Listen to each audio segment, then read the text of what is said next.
variety programs, and of course, unforgettable music programs. Living.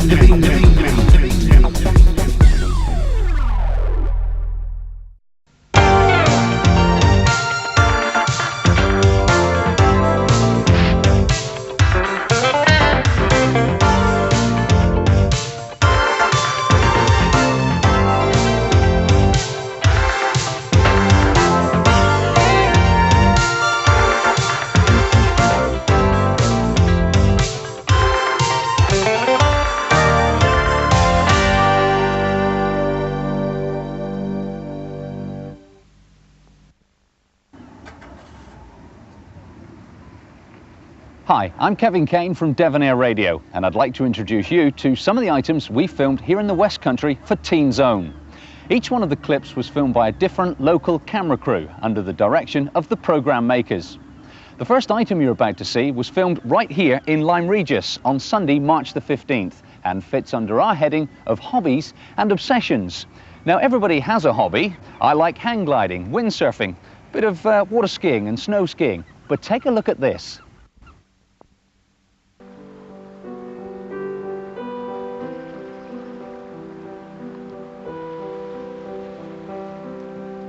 Hope you find something. Yeah, you never know your luck. Yeah, it could be anything. You look in all these rocks here. How come they're all different colours? Well, these are all sediments, you know, the ground up rocks, all laid down at different times over millions of years, so they'd all be different. Yeah. Interesting. Yeah, this is a good spot here. Yeah. Let's just have a look along. Wet. Let's have a walk up here. Just your eyes are the main thing, really. Use your eyes first. Let's just have a look here. Yeah, this is the sort of thing, look. See this one? That's a nice one. Wow. Look. So you can just find them anywhere about? Yeah. So you just look around? They get washed out of the cliff, and then the sea washes them in and traps them in amongst the rocks. So, you know, the best thing to do is just rake around in amongst the rocks here. And then, you know, if you're lucky, you'll find them. You know, just like that one. Do they mostly get washed out from the sea? Yeah, this is a calm day today, you know, but when there's a storm, you know, the waves come right in and they crash against the cliff and wash all the cliff out. Yeah, so when the tide comes in, they all get washed in. That's right, yeah. Just like these stones are left here, all the fossils are just like stones, really, and they get left on the beach too. Let's come over here. Pardon? Well, you just look on the beach because all the fossils come out of the cliff and they're left on the beach. So, as I've said, you know, if you just look in amongst the rocks, if you're lucky, you'll find some. Once you find one, you'll know where to look. So were these, maybe were these eventual fossils? There's one there. This is the type of rock to split too, look. See this one here? Now, wow, it's big. I knew you was coming today, so I hid this one, you see. But this is the type of rock, a nice rounded stone like that, you see. This is the type you find the ammonites in. And if you whoops, there's a slip there. If you split it on the edge there with a hammer, and then inside, you know, if you're lucky, you find a nice ammonite like that. Yeah. So they're called That's a beauty, isn't it? That's an ammonite, yes. But it's called an ammonite because, I'm sorry? Is that the biggest one you've ever found? Oh no, they grow a lot bigger than this. But they're called ammonites because they're named after the god Ammon, which is a ram. And you see this is the shape of the ram's like the horn, you see? yeah. And these are about 180 million years old. God. Yeah. And they swam in the sea that covered this part of Lyme Regis at that time. So where you're standing now was all covered in sea, and you're standing on the seabed. God. So let's walk up here again now. So what sort of other fossils do you expect to find? Well, you can find bones from ichthyosaurs and fish, but mainly ammonites because they were very prolific. You know, there was really a great lot of ammonites and shells in the sea at that time. Yeah, let's sit down here, shall we? Oh, okay. Yeah. Right. Yeah, that's a nice one. That's a good start. Yeah. Yeah, these ones here, let's just put this on the floor. These ones here are ammonites preserved in iron pyrite. And all these were hollow shells once upon a time. And minerals have filled in the hollow part of the shell. So this is filled with iron pyrite, and this is filled with calcium. So when you split the rock, actually this is just a mould of the inside of the shell. So would these chemicals be found in the sand? Yes, all the minerals are dissolved in the water, you know, from where it's broken down the land over millions of years. And then the minerals and sediments are redeposited to form the cliffs and just fill up the shells. I was wondering about these. You can see lots of little ammonites in that rock as well. That's right, yeah. Well, what's happened is when these were just living shells, they were very light, you see, and they get carried along in the sea, in the current, and they just get dropped, just like you find pockets of shells on the beach these days. These ammonite shells got carried along with the current and just deposited in pockets. So you do tend to find a number altogether for that reason. The size yeah. difference is amazing. How Yeah, enormous these yeah. Well, are. this is a small one, but some species of ammonites, just like cats and dogs, you get small species of dogs, and you get the Great Danes, and Yeah. you get the same with ammonites. You get Titanites giganteus, which grows up to about 8 feet across. God. And this one is the Latin name is Asterostrus obtusum. This doesn't grow much bigger than this, and these small ones only grow to that size. Teensy. You know what the size is of the biggest one? The size of the biggest one is the giganteus one. I think in the British Museum there's one which is 8'4". It's about 3 times your height Where in was diameter. that found? That's found from Portland, which is about 38 miles over there. That's that big peninsula that sticks out in the sea there, you see.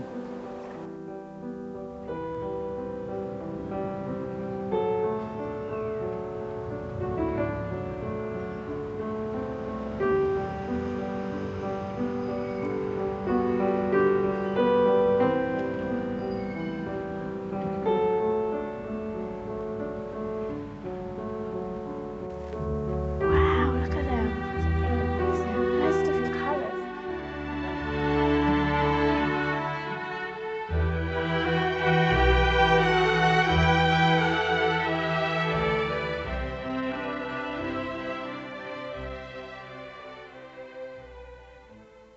And this is like Mary Anning found in 1810 when she was just 11 years old. That's just a little bit older than you.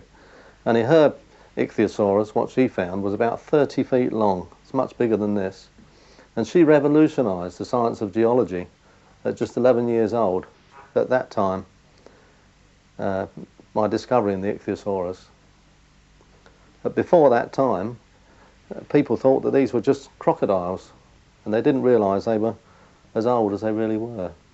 These animals swam in the sea, which covered this part of Lyme Regis millions of years ago.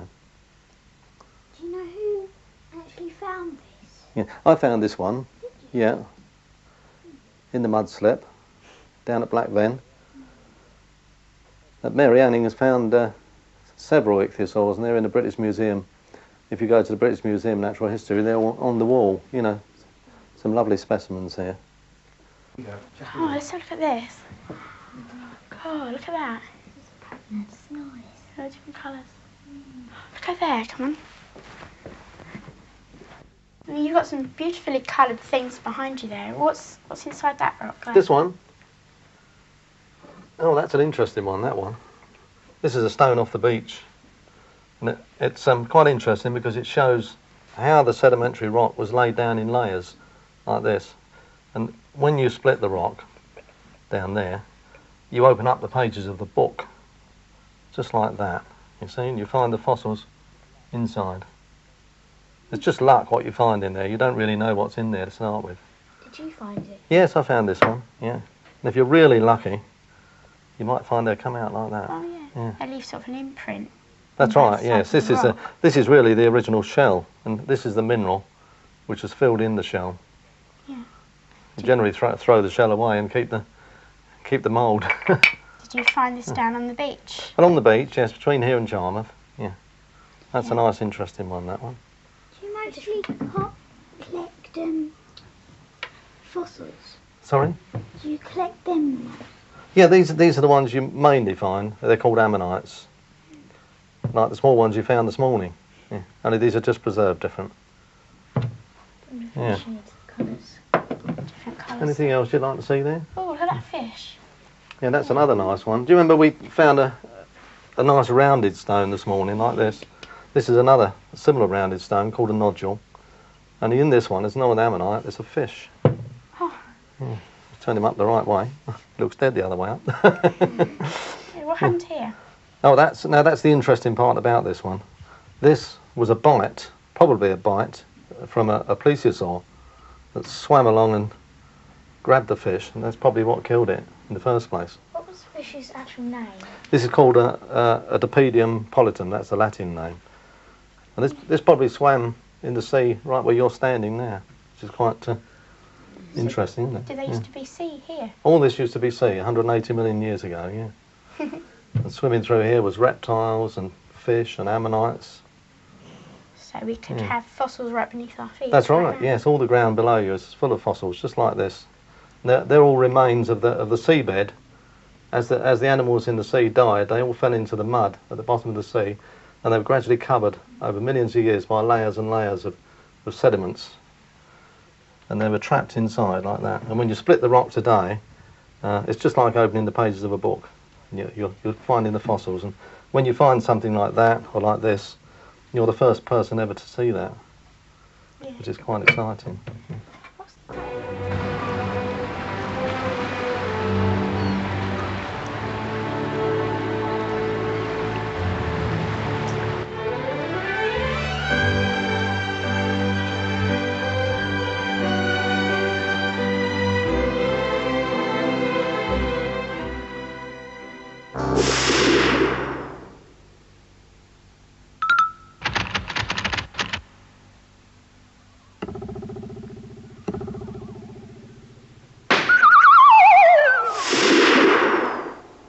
The next clip fits into our brief under the weekly heading of Featured School.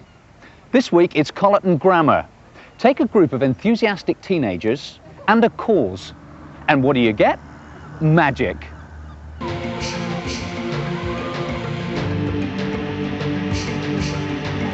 Over the past several years, we, the pupils at Colleton Grammar School, have contributed greatly towards the saving of elephants. This has included sending petitions to the CITES meeting, sending money from fundraising events, and writing an entire Ellie-friendly recipe book. School pupils contributed recipes, as did TV personalities such as Dawn French, Jasper Carrot, and many more. It's only $3.95 and packed full of great ideas, so buy one. Katie Jane. 2 years ago, the whole school participated in a campaign to save the elephants. On the playing field, the school stood in the shape of an elephant and were photographed from the air. Edward, tell us about the life-size paper model of an elephant we made. Well, we made a life-size paper model of an elephant with the help of Philip Cox, a paper sculptor. It was fostered by Doogie Board, a well-known local builder, to raise money for Ellie Friends. Katie Jane, tell us how our campaign for the elephants has been advertised to people outside our school. A few pupils appeared on the Really Wild show, and one of the hosts, Terry Nutkins, came down to the school and opened up an auction. Amy, tell us about the auction. During the auction, we sold stickers and badges and T-shirts. And Terry helped us auction off the original letters famous people sent us for the Ellie-friendly recipe book. Throughout the school, we have collected signatures for petitions which we sent to Japan to stop the killing of elephants. Some elephants are killed in particularly brutal ways. Joe, how are the elephants killed? Sometimes they saw off the whole of the elephant's face just to get to the ivory, which they use to make things such as piano keys. They also take other parts of the body, like the feet, which they use to make waste paper baskets and umbrella stands. They also leave the babies of the elephants alone and defenseless, which results in many more unnecessary deaths. Lisa, tell us how we can save the baby elephants. For a start, we can adopt the elephants from an orphanage in Kenya, which Daphne Sheldrake set up over 10 years ago. The elephants only cost £15 each to adopt, and you'll receive regular updates and newsletters and pictures of them, like these, of Malika and Ajok we adopted. We hope you will join us in our never-ending campaign to help protect and save the elephant.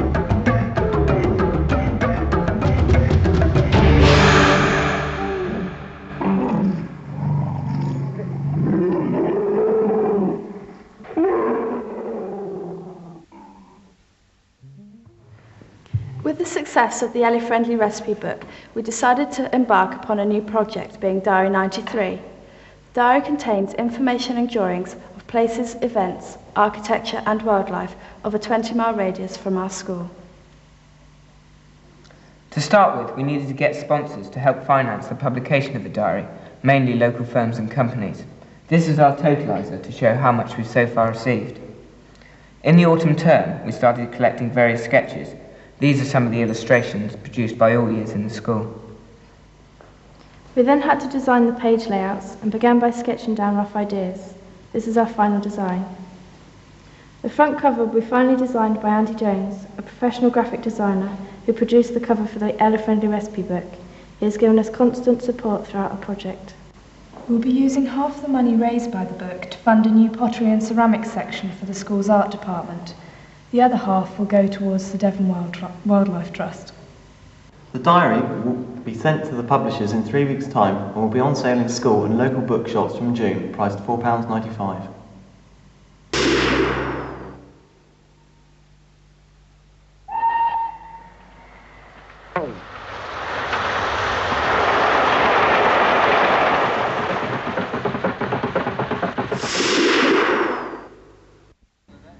Starting your first job can be an enormous step. Choosing a career can be even worse.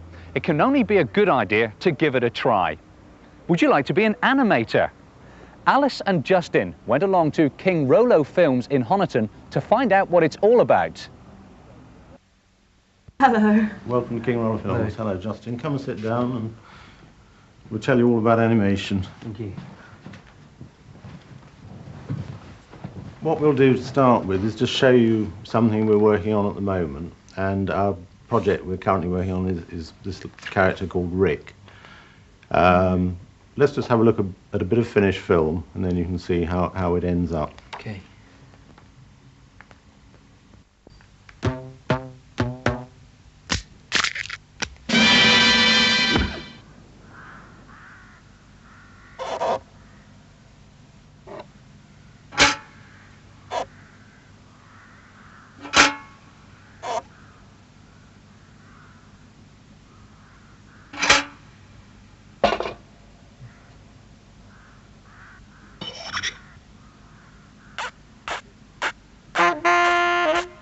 Rick is a fairly major production because Rick is full cell animation, and it takes us about a year to make an hour's animation with everyone working flat out. So it's a long, very detailed process, and it involves painting lots and lots of pictures. With Rick, just for interest's sake, there are 52 5-minute episodes, and there are also some little short links, but the 5-minute episodes, 52 of those, is actually about a 3-year project altogether to produce that amount of material. And we're just on the last leg of that. We finish it at the end of this year, so we'll all be very relieved when it's over. But in that complete production, I worked out there are 390,000 separate frames of Rick drawn on different cells, so it's a huge amount of work to produce that 52 5-minute episodes. Right, so what we do first off is produce what we call a storyboard, which is the most vital tool in the whole process, because it shows to everybody involved in the production what the story is going to look like, just in a sketch form. So the whole story, having got an original idea, that is then discussed and turned into a little story, and then it's drawn out frame by frame like this in a very simplified form, and you can see the old bit stuck on here. It's been changed and played around with, but the idea is to see that it works visually as a story, and everyone involved in the production can have a copy of this to refer to, so they all know, the people drawing it know what's supposed to be happening and what it's leading to, and the editor knows what picture comes in what order, and the people doing the sound effects, they know what is likely to be happening. Is the sound actually recorded on ordinary tape? Yeah, yes it is, but we then have to transfer it onto special sprocketed film, And what that enables us to do is to run it in synchronization with the picture, the film picture, and keep everything absolutely parallel in synchronization right the way through the film. But why don't we go down to the studio and you can see the whole process in operation. Let's go down the road.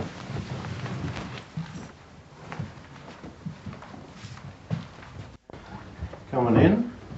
This is Andy, who looks after the animation studio. This is Alice, and this is Justin. They will find out what we do here to produce our animation. So, do you want to explain what the process is down at this end? Yes, I'd love to. How many shots will you have to do for each of the little pictures in the storyboard? I mean, for instance, getting the cannonball down to the water. How many different pictures would you have to draw to get down to? It can vary.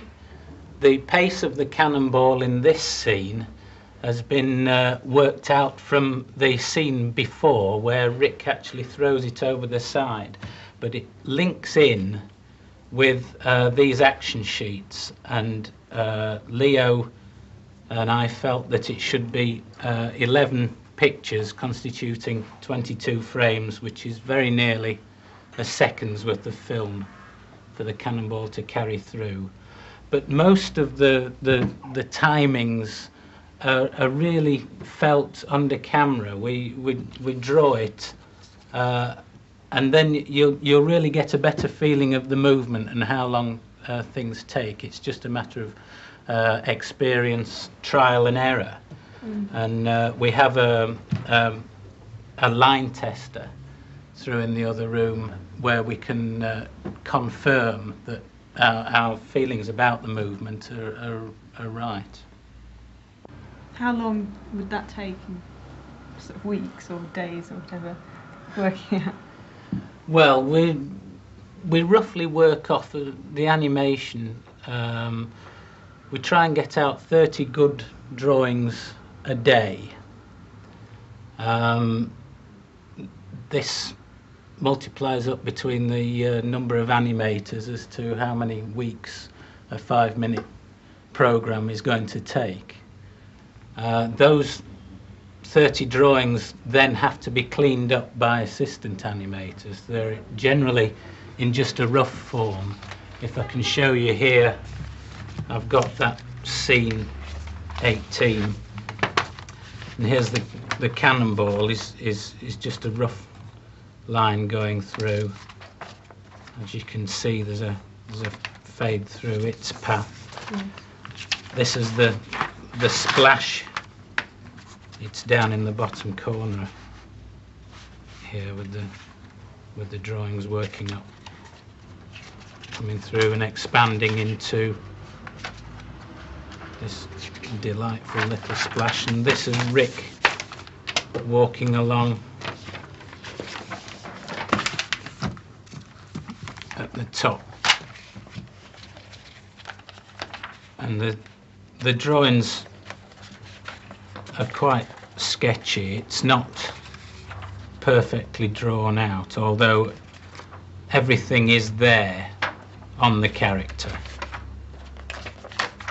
So what I was just going to pick up on, we can see how the animation is drawn fairly roughly at that stage on paper, and then it's tried out on the line test machine, and then once everyone's happy with that, then we can start painting it up, and that can then go to be filmed. So we can now go and look at the backgrounds, which are also part of the process, the way it's painted, and you'll see it a little bit more finished at that stage. Should we do that? Yes. Okay, let's go and do that.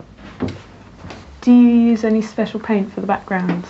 In general, we tend to use watercolour paints, and also concentrated watercolour inks, for a couple of reasons. One, they're the quickest to use for getting a full background colouring quickly, and two, I generally use them through an airbrush for getting graduated skies, where the backgrounds we've got to have a consistency with skies or floors from one cut to another. We need to retain the correct colours.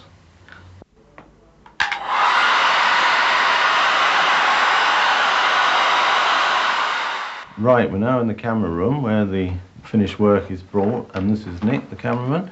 And what he's doing, as you can see, he puts the cell over the background for this particular sequence. This is another film, I think it's basketball, but it's the same principle.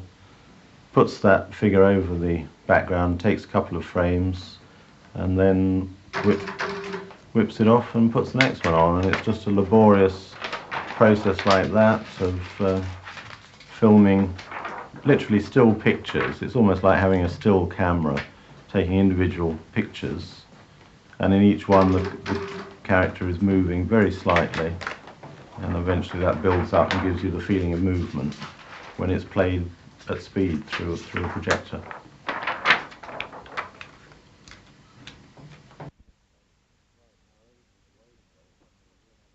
Right, our editor's away today, so I can have a real play here, which I love. Now, if you have a look at this, what we have on here is the final film that's been shot, which we run through this machine, and what it does, you've got your film on the front there, which you can see on the screen there, and then you've got parallel soundtracks that I told you about earlier on this special sprocketed tape.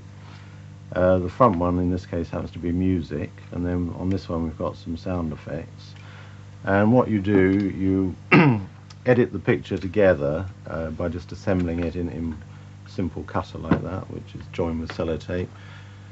Join the picture together and then start laying sound against it. And it's a question of building up, as I said before, lots of bits of sound. We've got our music laid up there, and then we have to find special sound effects for all these silly things that happen. Okay? So how much of the film will you actually edit?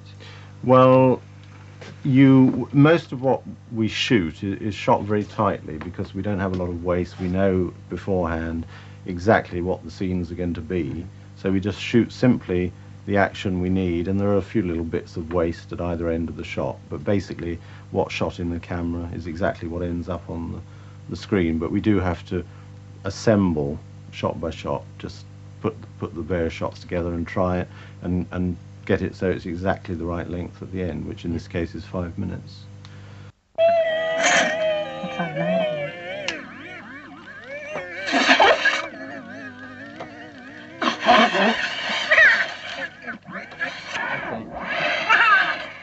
You've seen the whole process now, so what did you think about animated film production? It was very interesting. I really enjoyed it. Good. Thank Okay, you well, very I'm going to now present you with the Rick Fan Club badge. You're both members of the official Rick Fan Club. Oh, thank you. Thanks very much.